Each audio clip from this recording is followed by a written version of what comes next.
अस्सलामुअलैकुम अज दिखाने जी न्यू अम्मी वालियां दा नवा मॉडल थ्रैशर स्पैशल तिली वास्ते कन्वेयर दे नाल ते उत्ते पैप डिज़ाइन तुहानू सारे दिखावांगे। ते कन्वेयर दियां पट्टियां दा डिज़ाइन चेक करो। 26 मॉडल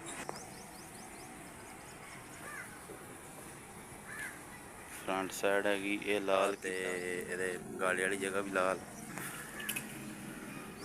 सिल्वर कलर दे पैप कीते आ।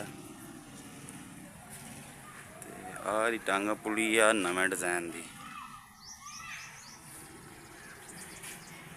आ लिखाई हुई है CNC वाली लिखाई जी होंगी।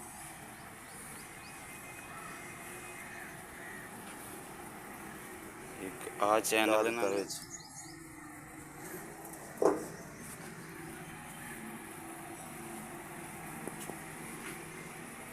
बैक साइड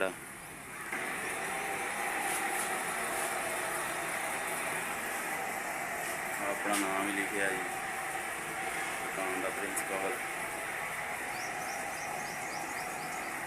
आर्ट के डिजाइनिंग का काम भी चेक करो तो कमेंट करके दस्यो किदां दी लगी वीडियो।